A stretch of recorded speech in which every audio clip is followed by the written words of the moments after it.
talk about negotiate decisions people say yes to through AI objects. So we're not just going to talk about negotiation because I see all of you guys are already experienced negotiators. You're not afraid. You find it incorporated in your day-to-day life. You have some wins. So we will go deeper and we will see how AI can enhance our skills and make us even better negotiators than we are. A little bit about myself. I have almost 20 years of experience overall in different organizations. I started as an electrical engineer, then I pivoted to the hospitality business. Then I moved to Canada, and here I pivoted to IT, and then from IT I pivoted to being a Scrum Master and Agile coach. Now, guess what? I'm pivoting again. I'm pivoting to the cybersecurity field and also getting AI under my tool skills. So very diversified. Like I like saying, jack of all trades, master of none, but have a broad understanding and broad experience and able to connect the dots. So overall, this also made me like being a coach on the decision making. So that's who I am. And let's proceed to our negotiation topics. So first of all, why project management needs negotiators? And I think you are experienced group, so you partially answered this question already. Because as project managers, we negotiate daily. And unfortunately, like often without naming it, when we talk about scope versus timeline, when we talk about resources versus priorities, risk acceptance versus escalation, technical debt versus delivery pressure, just name it. We do negotiation even sometimes without understanding it. Every project management interaction is kind of like sort of a negotiation because our stakeholders have different priorities. Our data alone is not enough. And here I also like the quote that data is not information, information is not knowledge, and knowledge is not understanding. And what I mean by that, sometimes we have like lots of data around us, but it doesn't mean that we are like still fully informed. For example, I am a stakeholder and I've been provided a fantastic link on the project we are working on with 250 pages underneath. So in theory, I have all of the data, but I don't have information. Or even if I go through all of these 250 pages, I will get information, but it doesn't mean that I understood what actually is going on. So I have knowledge, but I don't have understanding. And guess what? This happens all the time on the multiple levels in the organization with multiple stakeholders, with different parties. Like we might assume that we have everything, we have data, we have information, but when we come to the conversation, appears that we don't have an understanding of what is happening. We don't have common ground. So also, why is it is so challenging for us to negotiate, again, like talking specifically about project management, because we enter negotiation late. Like our stakeholders or our executives already agreed on the deal without asking us, without asking the team's opinion. And so we already entered when the project has been started, or at least when the project has been agreed on. We started figuring out, like connecting the dots and see that something doesn't make sense, but it's already too late. So we either need to kind of like restart the project, to go to our executives, to negotiate with them, to ask them to negotiate with the other party, or just go with whatever we have and it work. Lots of time, we just have to proceed with what somebody else negotiated.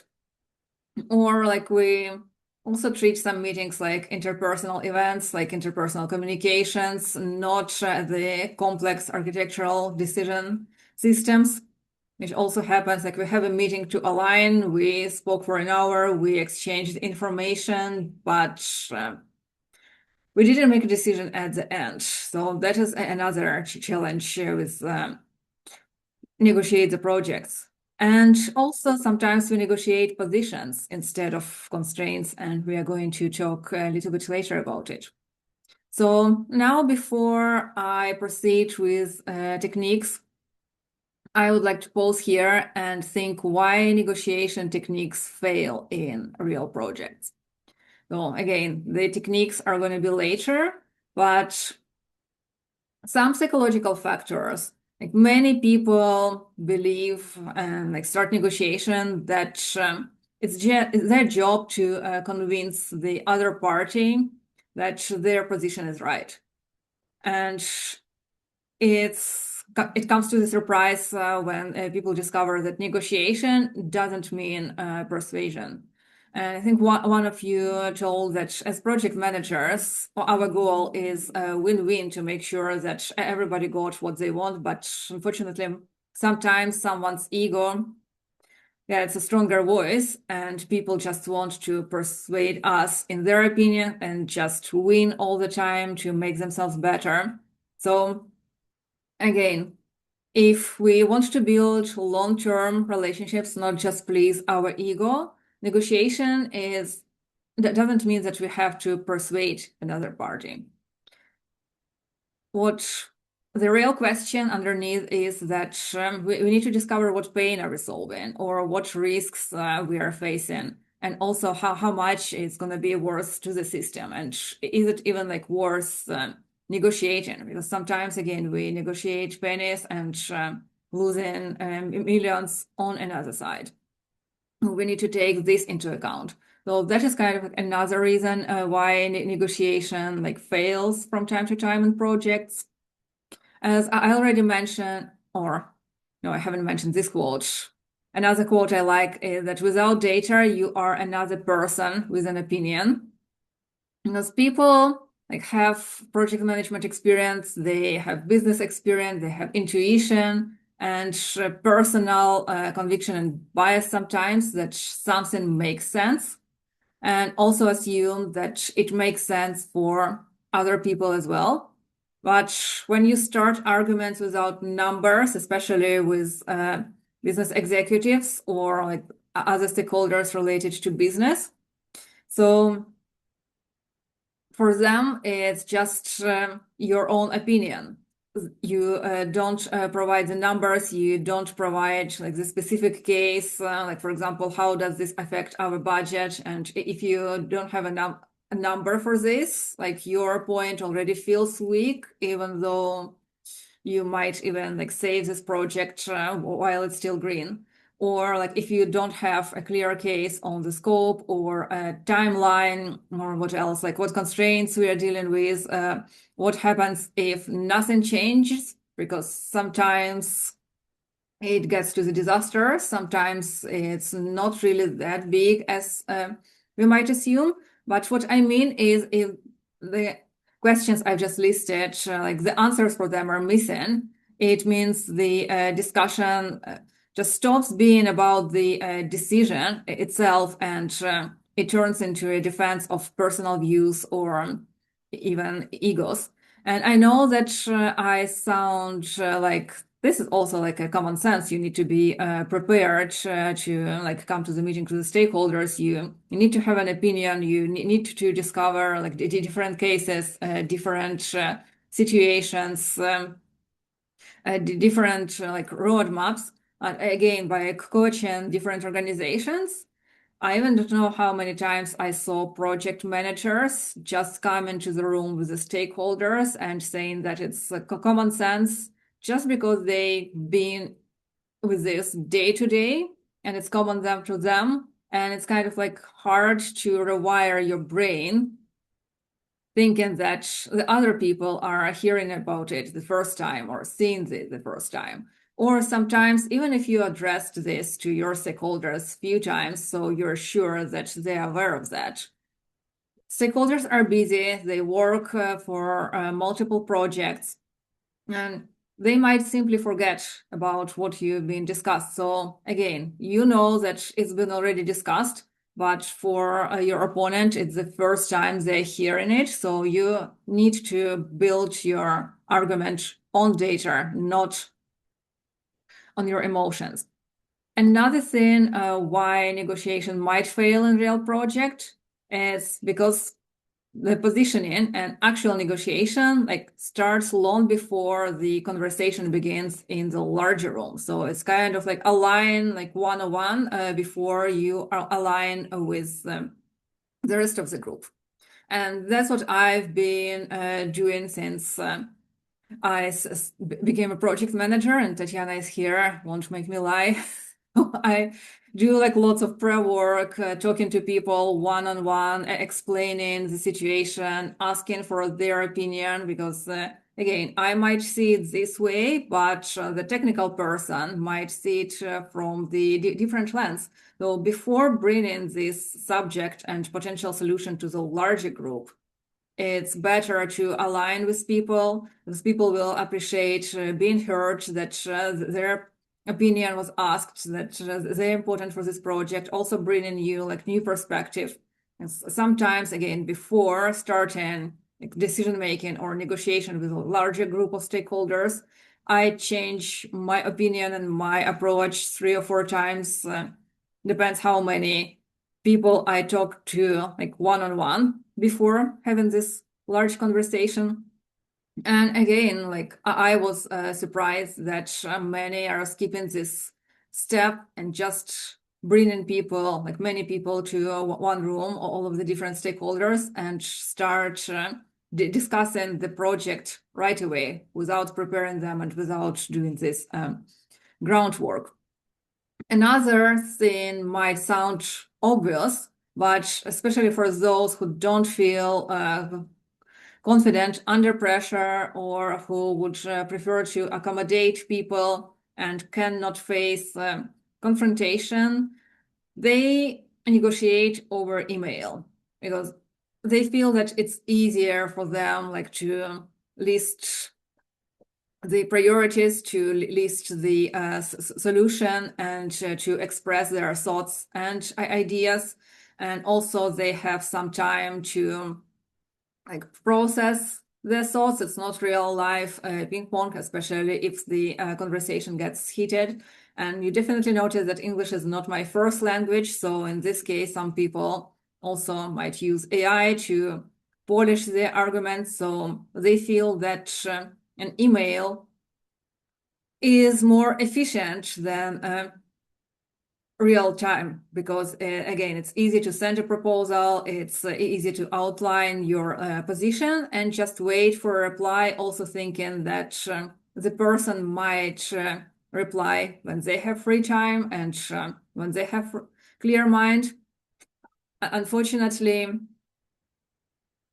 the situation is the opposite, because you never know in what mood your stakeholder will open the email. Maybe they had a challenging conversation, like challenging meeting right before, and they opened your email. And because when you read an email, you cannot sense like tone or body language or a voice, which normally helps the other side to understand your intent. It's just purely polished grammatically business email. So again, depends on the mood and different factors. This person might react differently. Now, an example, it happened today, a few hours before I joined this call.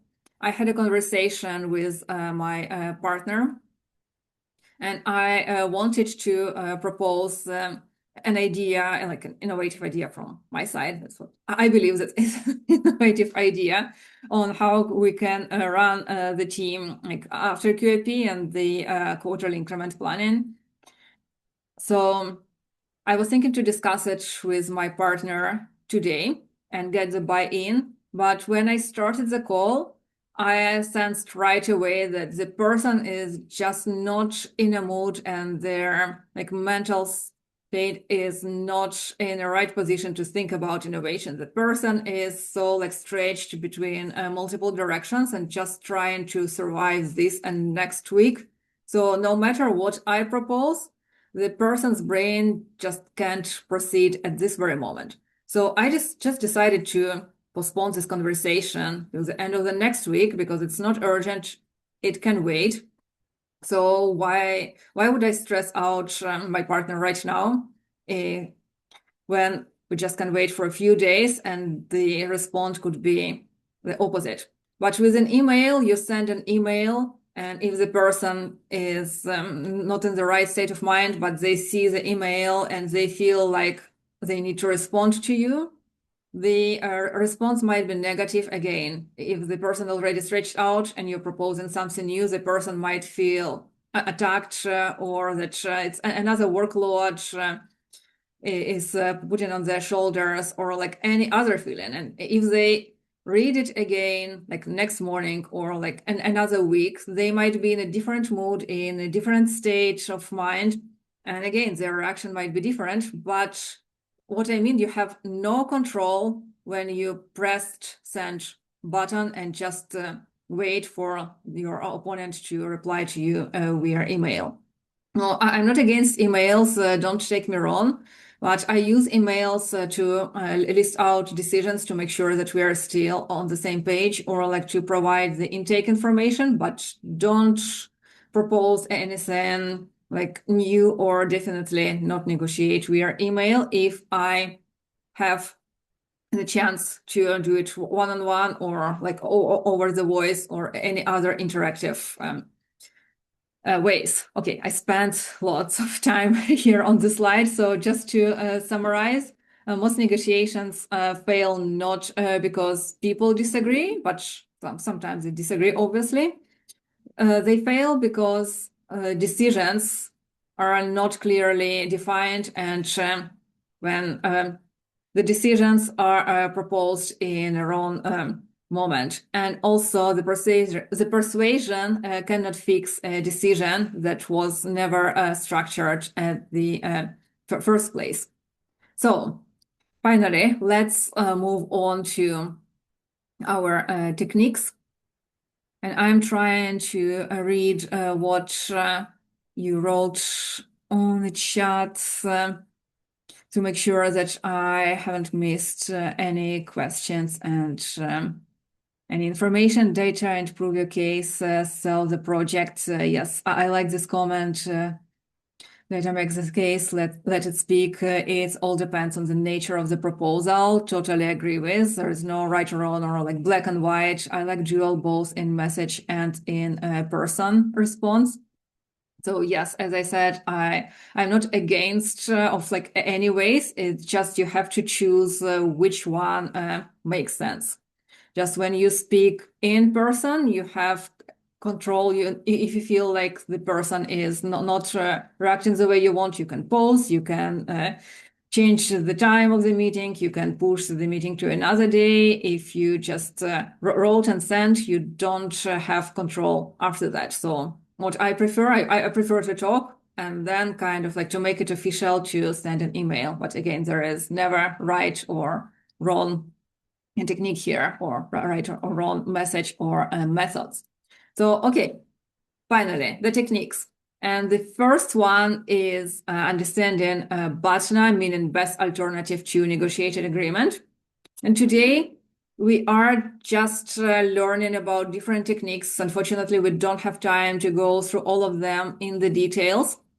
If the Bahamas Agile and Project Management community invites me again, I will be happy to do the workshop or to do more detailed role play scenario about each of these techniques. But today, again, the purpose of this call is just to give you an understanding of what we have and what we can do. And so you can study it later. I will also provide like literature if you want to study, and some movies recommendations. And you can also use AI, GPT, Claude, Gemini, or like whatever AI you use to practice these techniques. So BATNA, best alternative to negotiated agreement. I kept hearing and practicing this term during the first 1 or 2 months after I started studying MBA program back in 2016. So what I mean, like, it took us between 1 or 2 months just to understand and practice more or less to reach a certain level of expertise, just one technique. And now we have a little bit more than 1 hour, and I'm going to talk about 5 techniques here. So the core idea of BATNA, best alternative to negotiated agreement, is that you know best alternative if the deal fails and you don't accept the worst terms. The strength of this technique is you anchor the decision in reality and there is no pressure. It prevents desperate concessions and it also increases the confidence at the table. And limitations, we always have strengths and limitations. One size never fits all. That's why we have to learn all of this and choose when it's the best time to use any of this. So the limitation is often treated as a private calculator and doesn't guide how to improve the deal if we see that the deal doesn't work, and can push negotiators towards walk away instead of redesign. And if you just go with this technique without mixing it up with other techniques. So Tatiana and I think a few other people mentioned that you guys already renegotiated severance and some salary expectations. So I will also give you a scenario on salary. And sometimes even just a question, is there going to be something else what can increase our stakes or something like that? What I mean is just the question, just to ask the question, is there any possibility to make it better, already helps. Not all the time, but what I noticed, like 20% of the time, if you just ask, can it be better? Can I increase my hourly rate like $1 or $2 more? In 20% of the time, people just simply agree. So it never harms to ask. And what also I think like as my decision making, before I ask, is there something I lose if I ask? So if I'm negotiating salary and I'm asking about the possibility to increase it or like few dollars per hour, what would I lose? Like nothing. If they say no, I never had it at first place. If they say yes, I win. So I either win or gain whatever was proposed at first. But there is no loss. So why not to try? Why not to ask? So let's say that you are negotiating a salary for a new role. And again, just for the example, you want $110,000 yearly, and your employer offers 95,000. So you want 110, but the offer is 95. So what to do? First, before even coming to this negotiation and identifying that you want 110, you need to do the market research. You need to understand what is going on in this market right now, what is reasonable offer or what is not. Like, for example, if you want 250, but the medium offer on the market is 110, nobody is going to give you 250, no matter how good a negotiator you are. So you study the market before you enter the room. You do your research and you talk to like the companies to practice your skills if you don't feel comfortable or if you haven't negotiated for like quite a while, because negotiation is like a sport. You might be good at it right now, but when you stop doing it, you lose a skill. So if you do it quite often, feel free to go to your dream company right away. If you haven't done it for a while, I would recommend to talk to like 2 or 3 other companies, which are like not your dream job. So in case they will say no to you, you won't lose much. But in case they say yes, like in my scenario, let's say they offered you 102, but it's not your dream company. So your best alternative is between 102 and 110. So if it's lower than $102,000, based on this technique, you just walk away because you already have an offer on the table. So you feel good, you feel secure. If you don't have the confirmed offer, it's a little bit challenging psychologically because your skin is in the game and you're afraid to lose.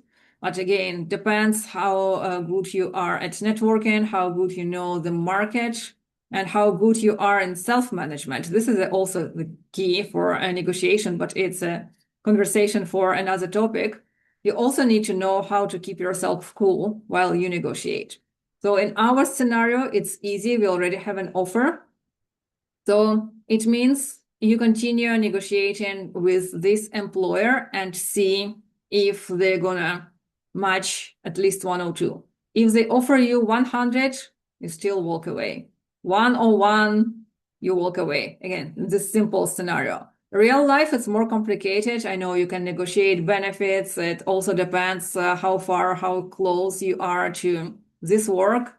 Sometimes if I have an offer like 102, but it will take me 1.5 hours to get to the work like every single day.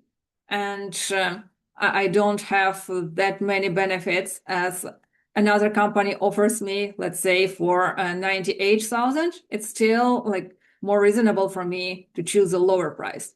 But again, for this simple example, we don't have benefits. We don't have to commit to work. So you already have 102, they didn't match this offer, you're walking away. ZOPA, or Zone of Possible Agreement, always goes with BATNA. And if BATNA is 102 in our example, and if it's lower, you walk away. Zone of Possible Agreement is where the negotiation goes. So in our case, it's between 102 and $110,000. Now, if they offer you 105, can you continue negotiating? Yes, you can try, but it's already in zone of possible agreement. If it's 101, okay, it's outside of your minimal acceptance terms, so you just walking away. And I want to pause here and explain why it's important to study market really well before you start negotiating. So I'm a contractor, so I change the jobs like every 6 months, 9 months, sometimes even 3 months. So I'm on the market all the time. But a few years ago, I moved from one city to another, from Vancouver to Toronto. And I lost my contract just 2 weeks after my relocation. So I didn't have time to build network here. And it was, in addition to that, it was COVID time. So it was impossible to go outside and meet people one-on-one and not enough time to do the market research. So I needed to find another contract urgently. And I got a call like 2 days after I lost this contract. So I was very excited that the employers are reaching out to me, not me need to reach out to the employers. So we had a conversation. It was one of the well-known companies here in Toronto, contract, Scrum Masters, front-end team. So sounds like paradise. And also the hourly rate was $10 more per hour compared to what I had in Vancouver. So great. And again, because I needed the offer immediately. I was happy and I was already stressed out a lot just by moving from West Coast to East Coast. So I just agreed thinking that it's a great deal. And I've been happy for like another month or so until I finally done market research and figured out that I could negotiate at least $12 higher. So I stopped being happy immediately. However, it was still way better than I had in Vancouver, but it could be even more better. So that's where the anchoring techniques come to the place. It means that the core idea here is the first number sets the reference point for the entire negotiation. So in this case, I already lost because first of all, I allowed the recruiter to set up the reference number and we were negotiating from that, okay, because I didn't have time to do the market research. What is worse, if you try to renegotiate, you cannot because you already agreed on this price initially. So this contract was short. It was just 3 months contract. but I was offered to be extended for like another 6 months. And I tried to renegotiate, knowing that other people for working for the same recruiting company, they're getting at least 10 or even more dollars more per hour. So I tried to negotiate 5, not 10 or 15, just 5. And I couldn't because, again, the anchor was set already low. So instead, I negotiated the length of the contract. So instead of having 6 months, I've been there for another 3 months until I found another contract with the maximum market price. And it's not all. So you already set up yourself for less at first. Okay, I left this recruiting company. I found another contract, but I need to continue finding contracts for future. But for this firm, the price, my initial price, is already in their system. So 2 years later, they called me when I already increased my price significantly compared to the first time.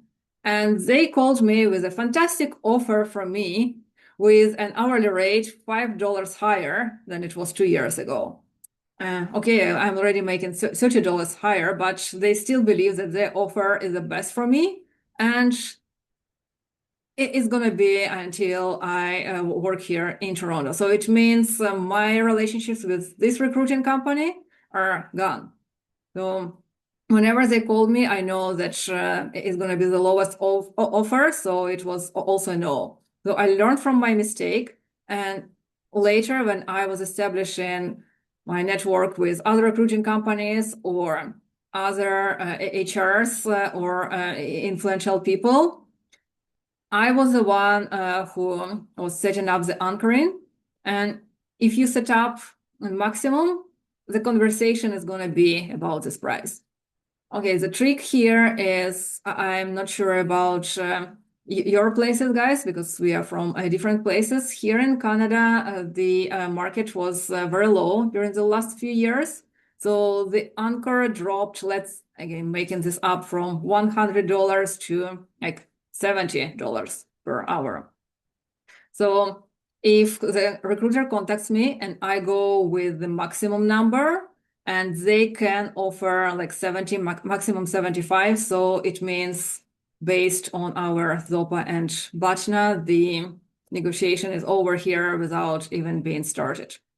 So here you potentially might ask the recruiter to set up the number, the anchor. And then it's also kind of like a game. The recruiter asks you first, so what is your number? And if you haven't studied the market, they hope that you will go with less, and you hope the same. You ask the recruiter to set up the number, and if you see that it's like huge mismatch, like $100 and $70, okay, maybe just don't waste your time and the recruiting company's time. And it's not that they don't want to offer you, they just can't. But if you see that they're ready to negotiate, but just pushing the number down initially, you just work on the anchoring and push it to the highest price. Getting to yes, this technique got from the book called Getting to Yes. So if you already read it, great. If you haven't, I recommend you to read. I think you already know most of the information there, but it will help you to structure. So the core idea here is to separate people from the problem and focus on interests, not the position. Strengths here, it reduces the level of personal conflict. It encourages you to join problem solving, and also it's widely applicable across different cultures. And I know you might ask me about how to negotiate with different cultures. It's another conversation for like at least another 4 hours. Here you have to do like a very deep research, understanding the culture before proposing something and using some of the techniques. Like brief example, the US culture and the Mexican culture. Mexicans, they try to establish relationships with you. So before even start negotiating, there are multiple calls, phone calls, video calls, emails. If you come to Mexico, they provide you, like sometimes it depends on your relationships. They might provide you even like a tour over the city and only the next day you get to business.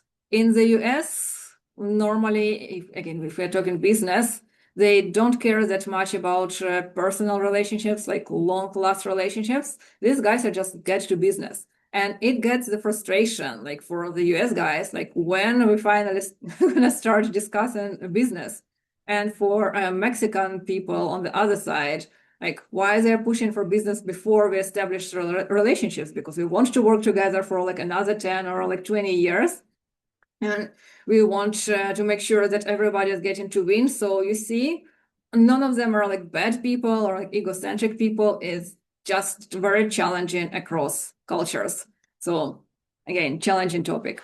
Limitation here with this approach is that we assume that people are rational, and normally we are not.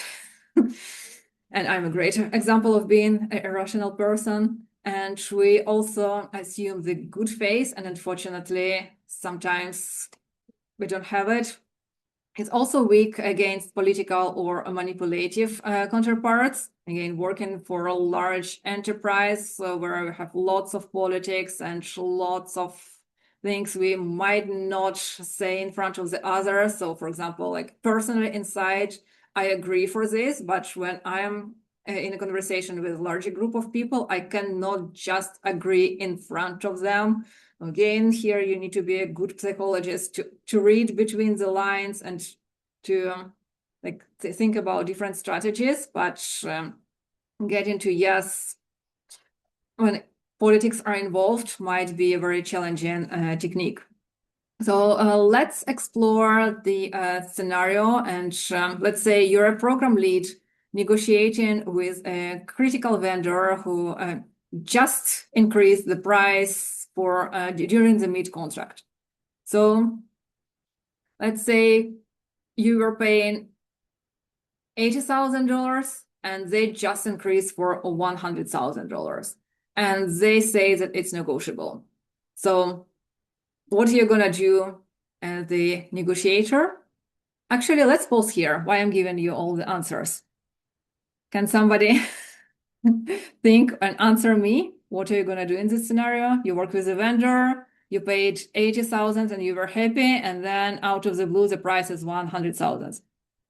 Actually, it's a real work scenario. It happened to me 2 weeks ago.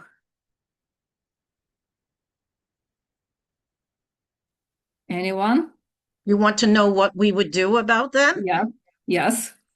Well, I would go back and reread some of the documents to make sure the mistake is not with me, because I know many times when I see something wrong, I'm from New York, so I'm like right in their face, like, what are you doing? What's going on? So I would make sure I check all the documentation, make sure I have their signature, and say, I think we have a problem. We need this. You have an emergency. We need to look at this.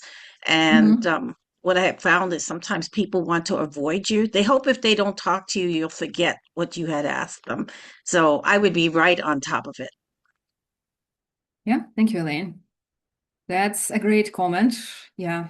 Just go back to the contract, just see like what the situation are, and even if they allow to do it legally and be right on top, and also figure out like why they're doing it. What are the reasons behind this new price?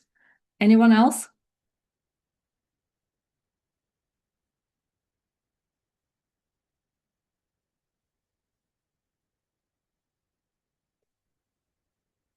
No, nobody. Okay, it's fine. So what happened? What happened in my case? Out of the blue, we had the increased price like from 140 to $160,000.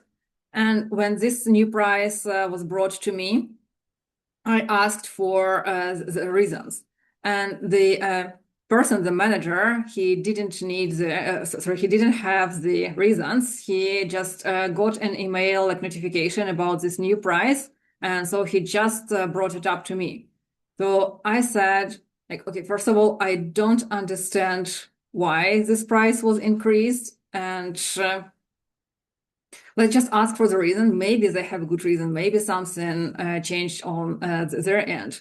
And when we figure out the reasons, let's ask what can we do to continue paying 140, or like what can we do? Is there anything we can do to reduce the price? What I mentioned initially, why not just to ask if there are any possibilities to reduce the price? Okay, he wasn't top on this. A week later, he got back to me saying that they didn't provide any clear reason why they are increasing the price. So they agreed to continue with 140 for another 2 years. Okay, I don't know what was that, but we just continue paying the same price, just by simply asking why and is it possible to keep the same price. But the like step by step like guide what to do in this situation. First of all, separate people from the problem, like never blame or like never express the emotion. So like the verbiage could be like, let's pause the pricing conversation for a moment, and I just want to simply understand what changed on your side and what risks we are both trying to manage. No accusations, no pressure, like Elaine said.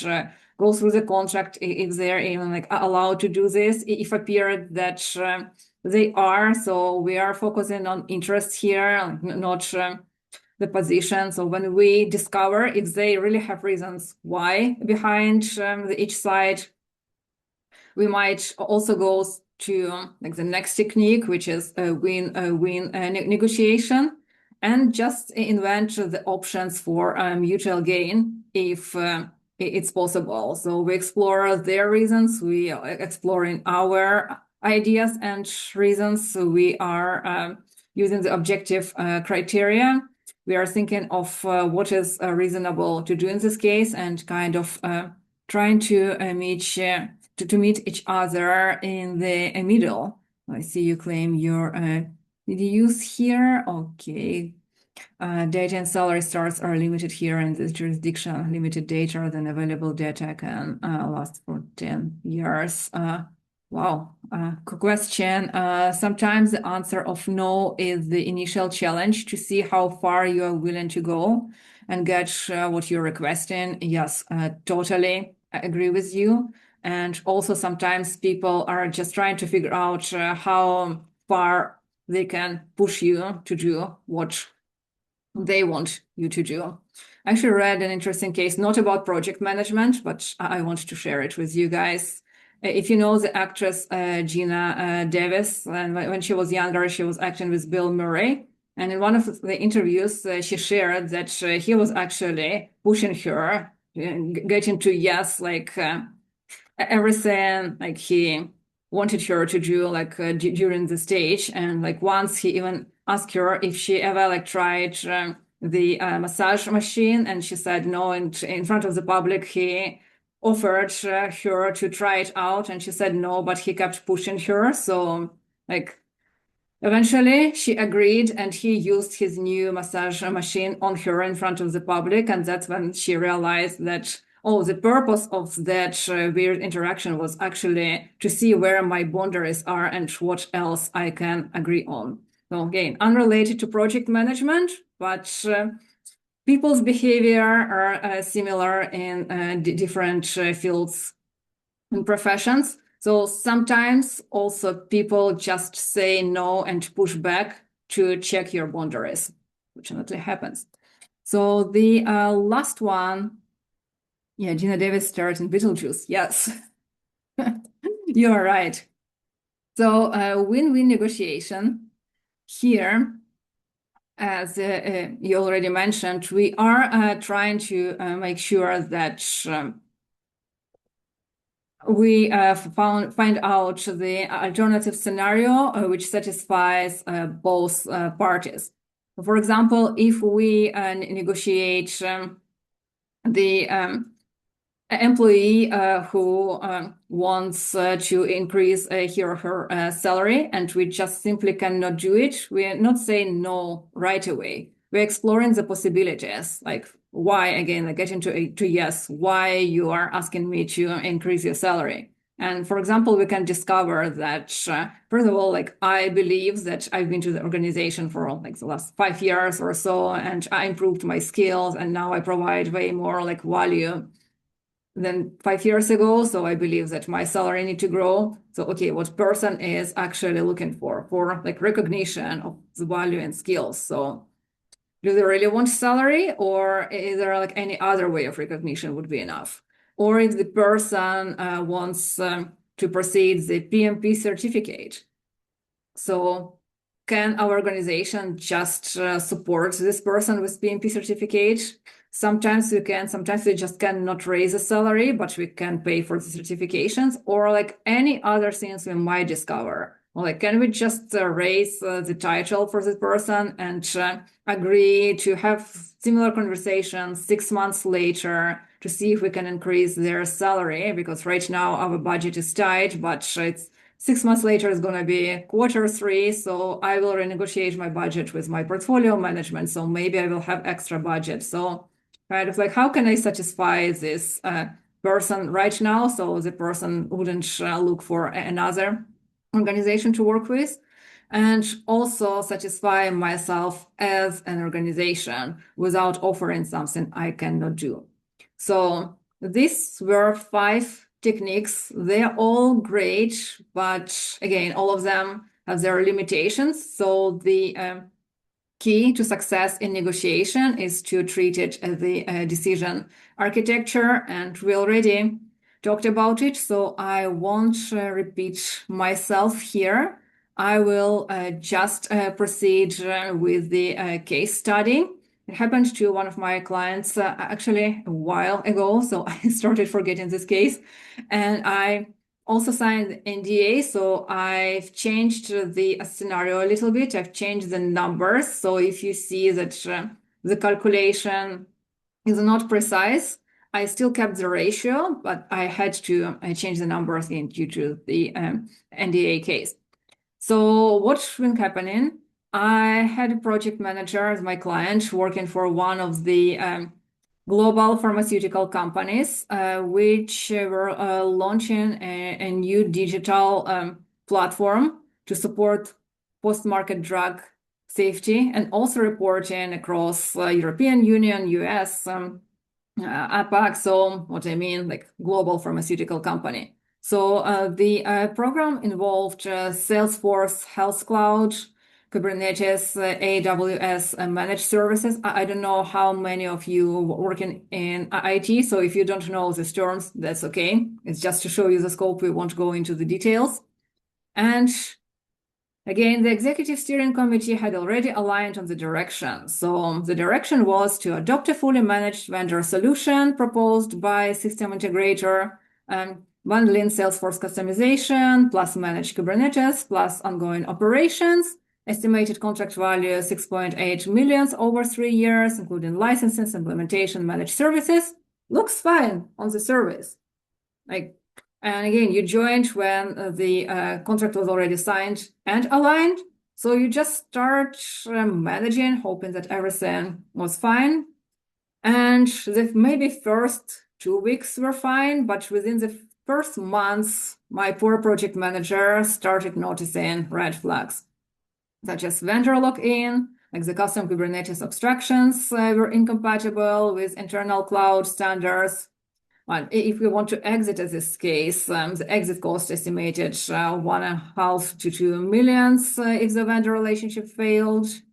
Operational duplication, again, nobody asked the IT people before signing the contract, so appeared that the company, and you remember the global company, so it's hard to like navigate what the company already has. So it was discovered later then that the company already had an internal cloud platform team running Kubernetes for 14 other products, just not for this on like other capacity, definitely not the level they signed with this vendor, but they already had like an initial team which could be like switched to do the operations or like spend a few months training on doing it, or maybe like hire 1 or 2 people with the specific skills and to continue doing it internally, but nobody thought about it when they were signing contract. So also the vendor proposal included 24/7 managed operations at 38K per month, So probably that's why they signed this contract, because they felt like, oh, we don't need to deal with that. So it will be managed 24/7 and we won't have the headache. So 38K compared to like millions didn't look much per month, but think about years. Every single year they would continue paying this number. Some regulatory risks. So yeah, red flags started happening. And the project manager definitely was not opposing the vendor, they were opposing the unexamined decisions. So we started brainstorming on what can we do in this situation. I'm rushing a little bit because I don't have much time, and it seems simple that we just reframe the conversation from vendor versus internal to risks versus control. We were thinking about different models, different scenarios. So you see vendor model, what I just explained, like 30K per month, 3-year operational costs, 1.37 million, exit costs, audits like vendor, etc. We were running like different scenarios in our brainstorming sessions, trying to get buy-in from his organization, also based on those conversations, trying to identify the hybrid internal model. So eventually took months, not minutes, the way I'm talking. Like 2 to 3 months later, we found out the hybrid internal model, and also continued negotiating with the vendor, making sure that they're satisfied, that they're not losing their face, because if it comes global, that this vendor agreed like from 38 to months to like 9 per month, and changing from millions to like thousands of dollars. Like the other, like their clients might do the same. So we were very mindful about their business and their reputation, and actually they appreciated that. So eventually, after exhausting months of negotiation, we agreed on the hybrid model, and we saved few millions for the organization. We finished the project on time, so we reduced from 6.8 to 4.9 million. And the project manager a year later got promoted to the program director. Successful case, but I don't want to go through this scenario again. So if we can study contract and negotiate at the initial phase, rather do that than go through all of this in the middle of the project. But again, we are project managers. Why many projects fails? Because we are joined too late, and again, depends on the contract. Sometimes we just simply cannot affect the next decision. So now let's finally look how AI can support us. And for this scenario, I will use Chat GPT. But first, I have a question to you guys. Have you ever used AI, GPT, Claude, or like whatever AI you use to support you as the decision maker, or like as your sounding board? Or do you run it simply for like as a tool for tasks, like provide me with a report, or like provide me with a slide or something like that? Just wondering about your level. Andrea, you raised your hand, so I assume you use it as a sounding board.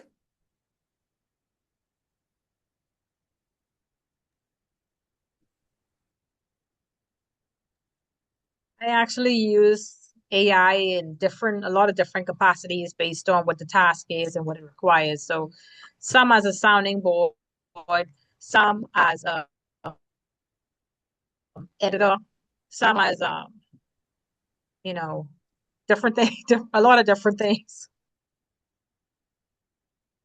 Great, and I see the rest of the group is also familiar with AI and use for sanity check. Yes, I love it for many tasks. Great.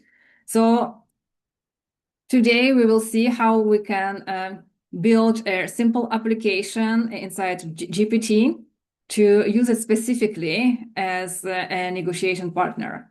So I will show you the live demo, but just want you to understand what we are doing. We are opening GPT, we are going to the Explorer GPT, and then create an application. and then let's name it negotiation GPT or like whatever you want to name it. Place the description. Like you are a negotiation prep and training assistant for project professionals. It turns some basic conflicts such as scope, timeline, vendors, dependencies, resource, and risk into clear decision maps, viable opinions, negotiation moves. You focus on constraints, timing, sequences, measurable outcomes, and not generic advice, because you know that GPT is large language model, so it provides you with like the most frequent words and cliches, and we don't want to do that. So we don't need generic advice. So we need to mention that. You can change the description. Again, it's just a fruit of thought for you and the initial scenario. So a role, like more details, you're negotiating GPT, etc. I want you to help. Operating principles, what I mentioned, negotiation is not a persuasion. We are not persuading people. We are treating negotiation as reshaping the decision space. We're using the observative facts and numbers. So we always surface the constraints, cost ownership, reversibility, timing, etc. We want to have at least 3 opinions, where opinion C is a redesigned path based on the negotiation techniques we just studied. We're writing it in a clear and executive tone, so we can memorize and give it a speech to our executives. Do not invent stakeholders, dates, budgets, or metrics if I don't ask you to. If missing, ask for minimal inputs or propose placeholders clearly labeled. But I want to pause here, and I think you guys know, but don't provide any sensitive information to GPT or any other AI. I know like the CEOs are trying to convince us that it's safe and secure, but we never know. So if you don't need to provide like the real name of stakeholders, like dates or like budgets, don't provide. If you need to provide it, yes, you will need to do some extra work by changing the numbers. So what I do, I just use a ratio. Like in this real case scenario I showed you. These are not real numbers, but my point was to show you the ratio, how it was changed. So the same for these negotiation techniques. Just go with the ratio if you don't need to address the real budget or metrics. The conversation flow, again, generate 5 outputs in the order: decision statement, constraint map, option set, sequences, language kit. Again, feel free to change this direction. I was just building it for myself. And also negotiation intake table. So what is the project? What is our goal? What I want to negotiate? Our contacts, our counterparty, my role, who is the decision owner? What do I want? My hard constraints, my soft constraints, stakes, etc. Again, you might change it for this scenario. Let's try it on. So let me bring up the GPT window. Guys, let me know if you see it on my screen. Okay. Yes. Can you see GPT? Fantastic. Yes. So what we need to do, we go to Explore GPT here on the left side. Here you see already like trending applications built by GPT productivity. You can explore this, but we are going to build the new one. We go into the create sections and see the sections I already showed you.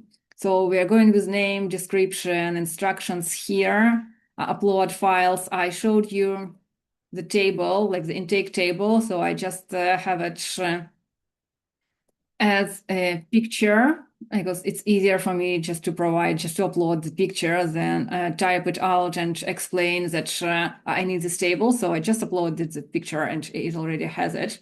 Capabilities, web search, canvas, image generation. Like I don't need to interpret code, so I am not clicking this one. I want to create a new action. No, I don't. So imagine that I've placed all of the information I provided you on the slides, and you will get the slides after this presentation. So you will be able just to copy paste. So I place configure here and then create here. I cannot because these fields are empty right now, but imagine that I fill them in. I place create And I will have this negotiation chat. So what I already posted to your negotiation GPT, you help project professionals prepare for negotiation by mapping the decision architecture, etc., etc. So now it's time for us to ask feedback of this tool. And I have a question if we don't know where to start, what we want to negotiate. Like, think about what conversation you avoid at work. Where do you not feel like confident or comfortable, or kind of like what is the piece of feedback you wish you give someone else, like your colleague, your partner, your manager, and you are hesitating of doing that? Well, think about the scenarios and try to ask your GPT about it. So in my scenario, let's say I would like my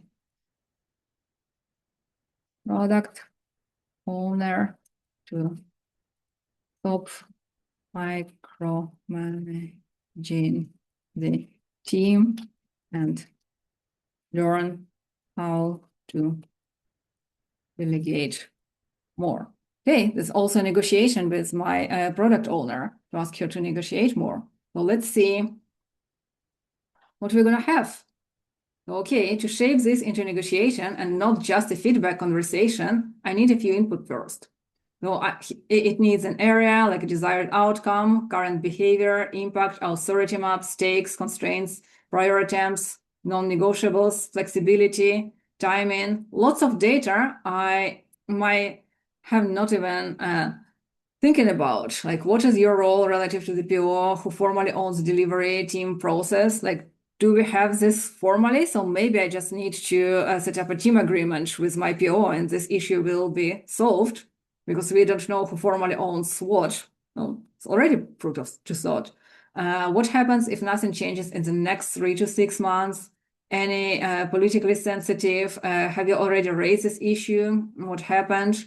What absolutely might stop? What are you willing to concede or support instead?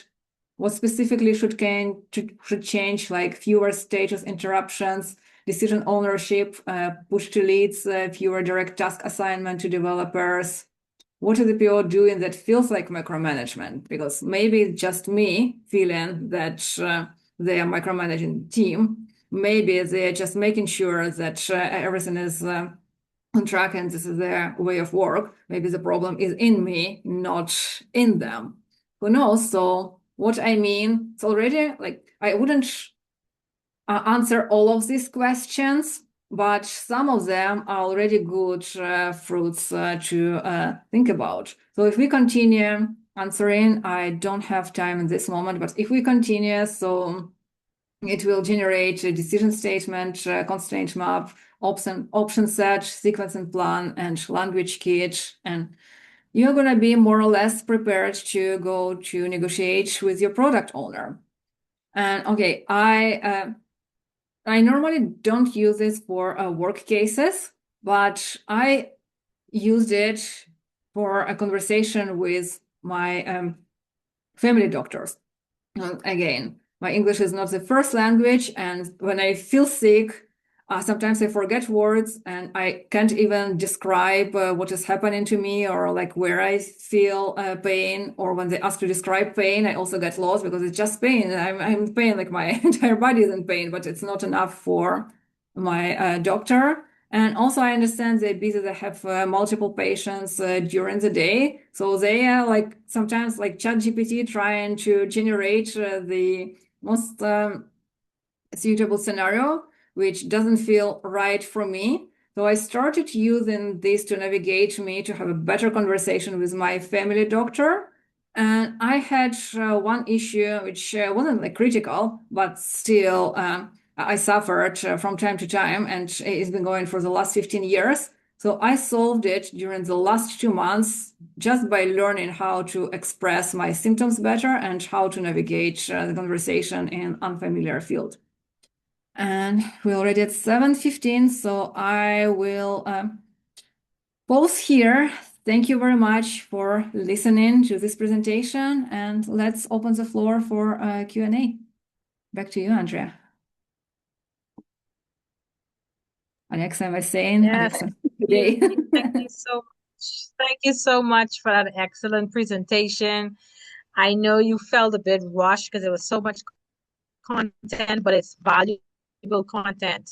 And I'm glad that you'll be sharing your slide deck with all of the attendees so we can go back and really absorb the content in our own personal time. So before we get into questions, let me do one thing. I want to present you or have Miss Elaine do our congratulations on our behalf. If you don't mind, Miss Elaine. Okay, Oh, you want me to read the certificate? Yes, I want you to express appreciation to the speaker on behalf of the APMC. Okay, no problem. Aina, thank you so much for this presentation today. I was looking, taking notes, screenshots. I was very much engaged, and I want to thank you so much for delivering this presentation for the Bahamas Agile and Project Management community. And we would like to give you this certificate of appreciation. thank you so much, Elaine and Andrea and everyone.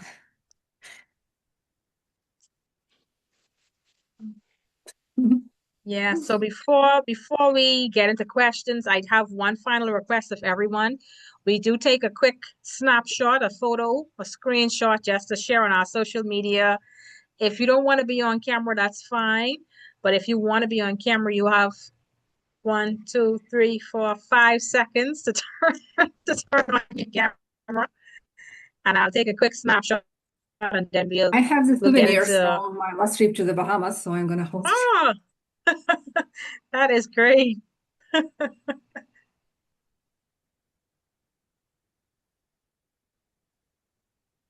Okay, I think my smile was too big. Smile is never I big. can I can see my eyes just now. Hold on 1 second.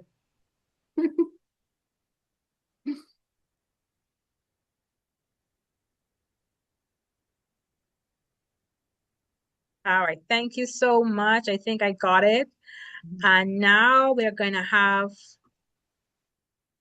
our Q&A. So does anyone have any questions for Aina?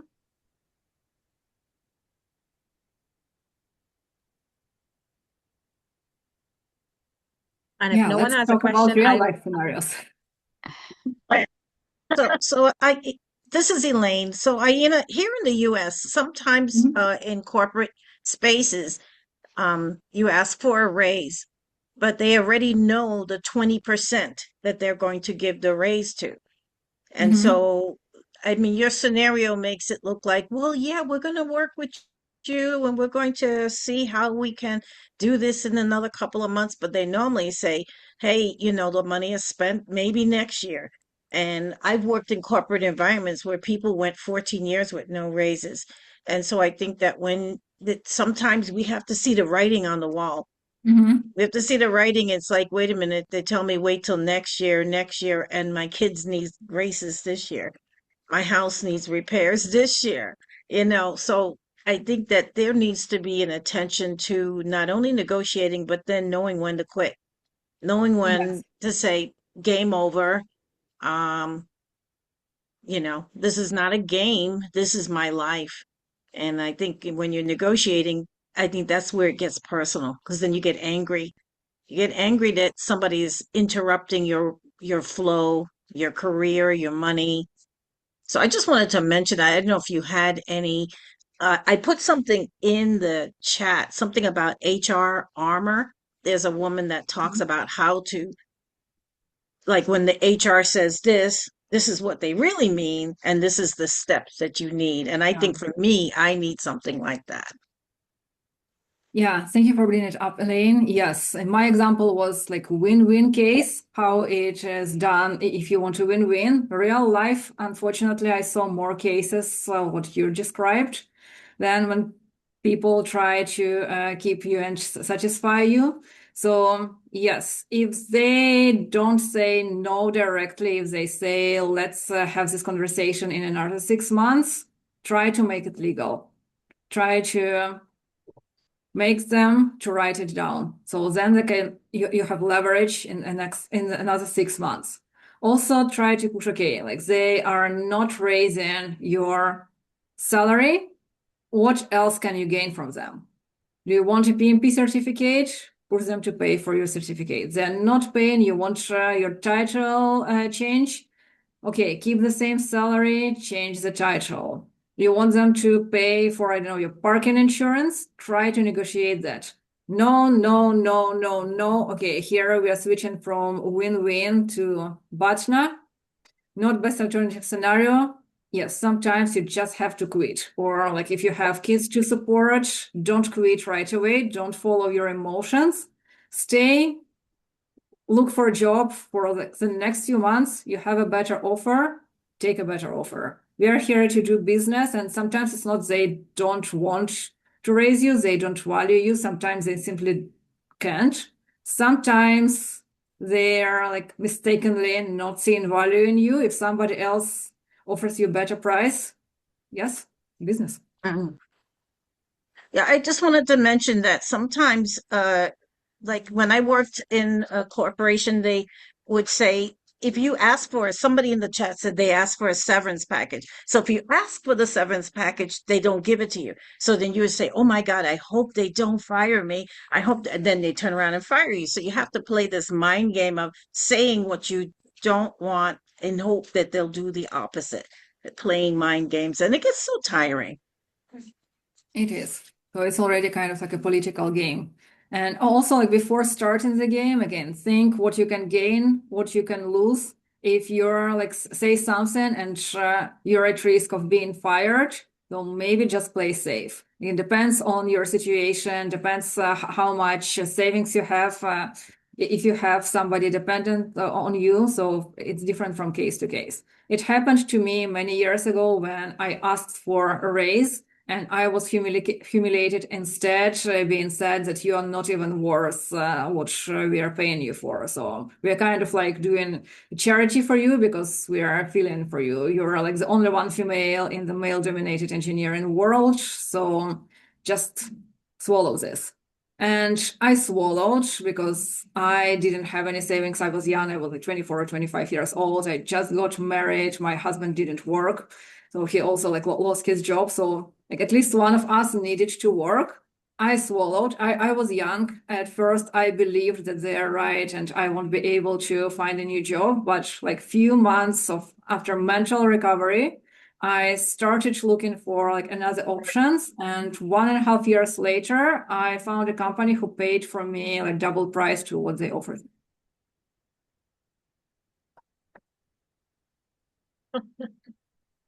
Yes.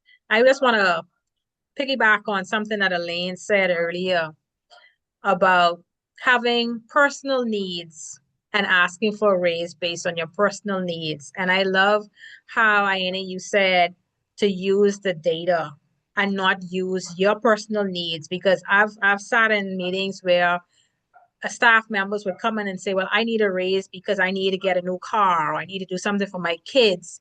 But how is that creating any value for the business? Like you're not speaking to the owners if you're just bringing your issues. Like you have to bring your worth and the value that you provided to the company. So if you could show cost savings, if you could show where you generated so much income, where you did some marketing and you have this amount of increase in sales, or some data that you could translate into valuable information for them to see your worth. So I think sometimes we sit down and we say, oh, well, my work speaks for itself. Right? No, it Like doesn't. I've heard that so many times. My work speaks for itself. So I don't need to defend what I do. They could see what I do. But sometimes you have to put stuff in black and white, because I had an employer who would always tell me, oh, I didn't know you needed a raise or you deserve a raise or it's time for a raise. I wasn't even thinking about you. So they don't even have you top of mind when it comes to money, because things are moving quickly. They're only thinking about company making profits. They're not thinking about my employees are my assets. I should make sure my employees are happy. It's just the operational everyday run of the mill, and you're not even on their mind. And worse, when you come with a problem, like you said, sometimes people are dealing with their own personal challenges, and you come and tell them, well, I want to raise because my child is sick or my car isn't working. That's not their problem. That's your problem. So that's not the way to start a negotiation. You have to show your worth and why you deserve something in order to for them to be able to in order for you to make a solid case to get what it is that you're trying to negotiate. So don't ever start with a problem that you have, because that shuts the conversation down before it even gets started. Exactly. You're selling yourself. And I had another client, so she started her conversation with a recruiter saying, I'm desperate. I've been unemployed for the last 5 months. Please help me. I'm like, we are done here. It's not even about anchoring technique anymore, or like Butner or like anything. He will just give you the minimum offer, like at least 30% less if he is a good man and generous man, or even worse. And you will just have to go with that because you already addressed your desperation. Every time you talk like you want to raise a salary or like you negotiate a contract or a position, you're selling your case and you are building a winning case about yourself, about skills, or like about the value you brought to the company, even if it's hard to put the number. So if you're a project manager, you worked with one team 5 years ago, now you're handling three teams. So you're already providing three times more value, even if you don't see it.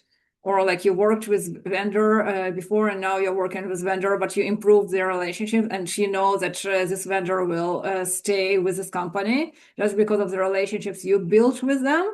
This is another line for your business case. Yes, not like Andrea said, I need to buy a new car. Nobody cares, sorry.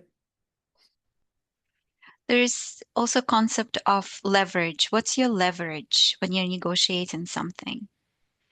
What is it that they need from you that they that and how you can show it to them, your value and what it is that you have to offer.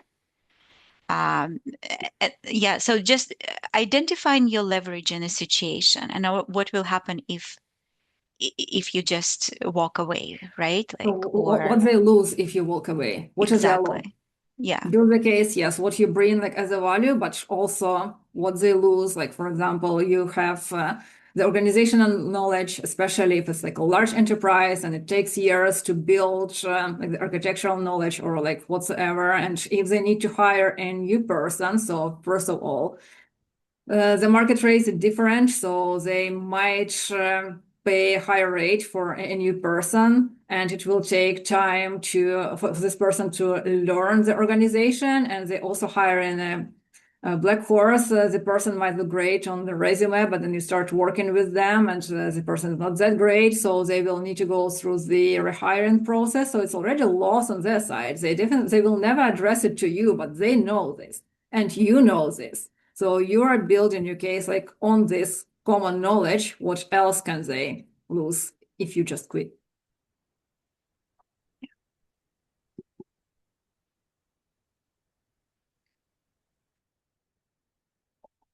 Yeah, I see some comments in chat. Need to drop. So do we have any more questions? We are at time 7:30. And if we do not have any more questions, I want to thank you all so much for joining our May session of the APMC community. We appreciate each and every one of you. Please reach out to us on LinkedIn, stay connected. And I want to especially thank again our speaker. I will tag you on our social media post with your certificate of appreciation. And we will definitely be in touch about any possible future collaborations that you can extend to our community. You mentioned a workshop, some seminar about how we can continue this conversation about negotiation, because I think it's very valuable for persons to learn how to speak on their behalf to get what they want in their lives. And it's not just in business that we need to be great negotiators. We need to be great negotiators in every aspect of life so that we don't end up with the wrong end or the bad end of the stick. And in the Bahamas, we call that something totally different, but you guys get the gist of it. So thank you so much for joining us. And we'll see you here again, hopefully next month when we'll have another great speaker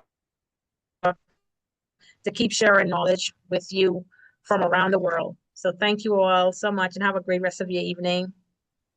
Thank you for inviting me, Thank you. Andrea, and thank you for your trust, and thank you for organizing this event. Very much appreciated. And looking Appreciate forward you. to meet up in person when I am in Nassau next time. Yes.